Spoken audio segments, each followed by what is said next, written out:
बेंगलुरु भले IT electronic का city है, एक क्लिक से हम दुनिया के किसी कोने से जुड़ जाते हैं, लेकिन फिजिकली एक छोर से दूसरे छोर पर जाने के लिए पसीना निकल जाता है।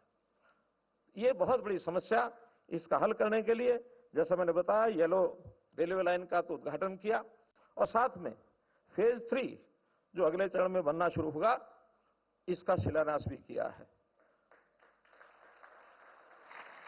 और इस कार्य को करने के लिए मैं मेट्रो के विभाग को, यहां के एडमिनिस्ट्रेशन को, विशेष तौर पर यहां के युवा सांसद तेजस्वी जी को बधाई देता हूं।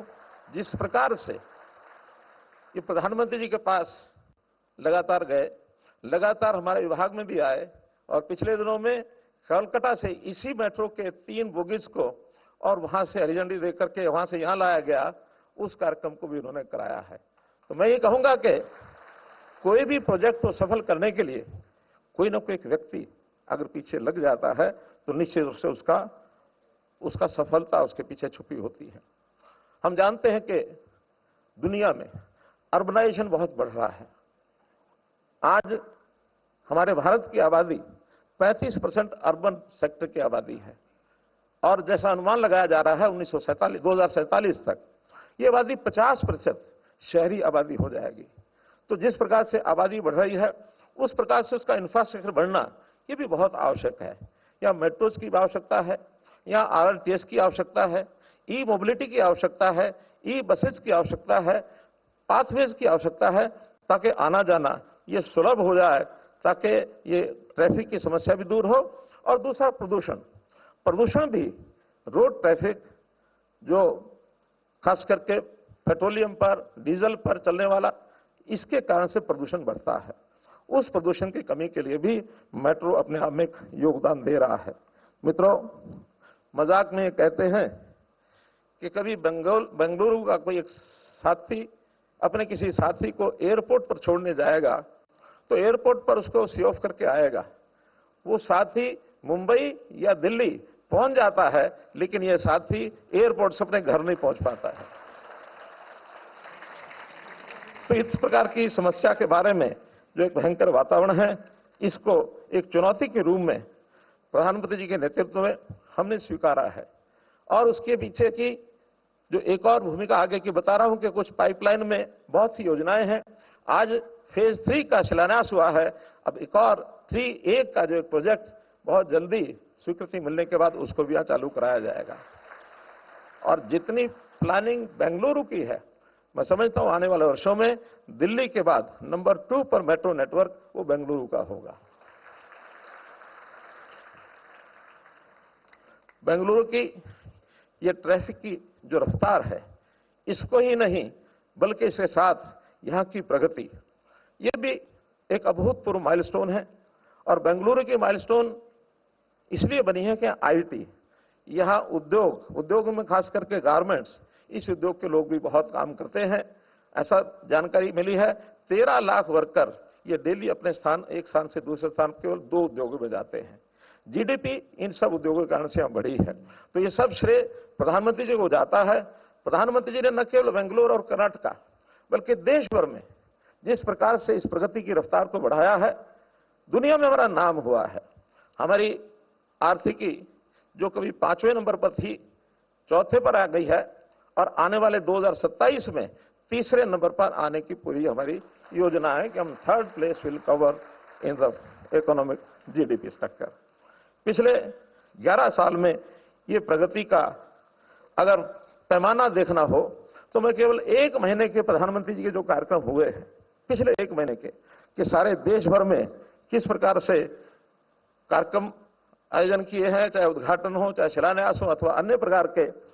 12 जुलाई को यानी 1 महीना पहले रोजगार मेले के रूप में अलग अलग विभागों के युवाओं को 51,000 अपॉइंटमेंट लेटर दिए। ये 12 जुलाई 1 महीने पहले की बात है। इसी प्रकार 18 जुलाई को दुर्गापुर में पश्चिम बंगाल में 5,500 करोड़ की योजनाओं का उद्घाटन शिलान्यास किया। 18 जुलाई को ही 7,000 करोड़ की परियोजनाओं की मोतीहार बिहार में योजनाओं को आपने उसका उद्घाटन किया। इसी प्रकार 26 जुलाई को तमिलनाडु के तुथुकुंडी में 5,000 करोड़ के विकास कार्यों को आपने आगे बढ़ाया है। और आगे अगर बढ़ते हैं तो 2 अगस्त को बनारस उत्तर प्रदेश में 2000 से ज्यादा परियोजनाएं और विकास कार्यों का शिलान्यास आपने किया है। 6 अगस्त को दिल्ली में अभी कर्तव्य भवन का उद्घाटन हुआ है, जो सब आज हम जानते हैं कि भारत सरकार के सभी विभाग 10 कर्तव्य भवनों बनने जा रहे हैं, उसमें से एक पहला भवन ये है।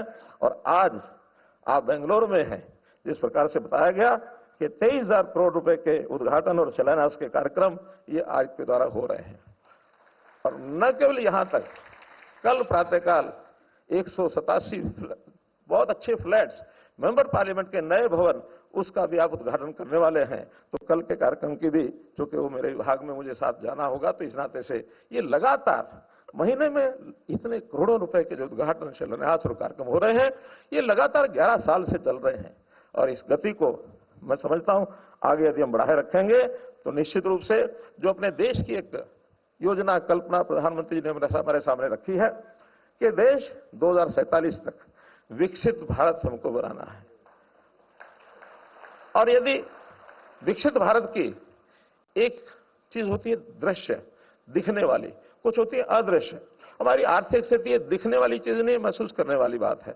हमारी जीडीपी कैसे बढ़ती है, दिखने वाली चीज है। बहुत से ऐसे कार्यक्रम जो दुनिया उसको एहसास करती है, लेकिन आप दुनिया के किसी शहर में जाए, किसी देश में जाए, तो वहां के जो बड़े शहर हैं, उन शहरों को देखने से पता लगता है कि ये देश कैसा होगा।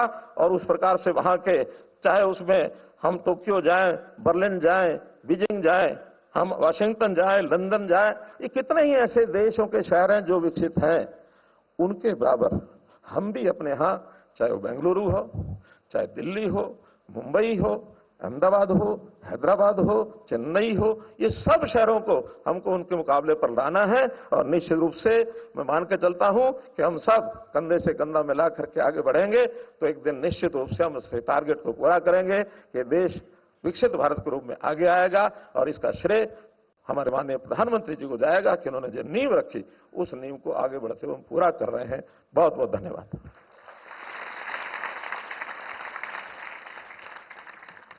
Ladies and gentlemen, development is a continuous process. Let's once again give a round of applause and thank the Honorable Shri Manohar Lal for a highly thought-provoking address. बहुत बहुत धन्यवाद सर।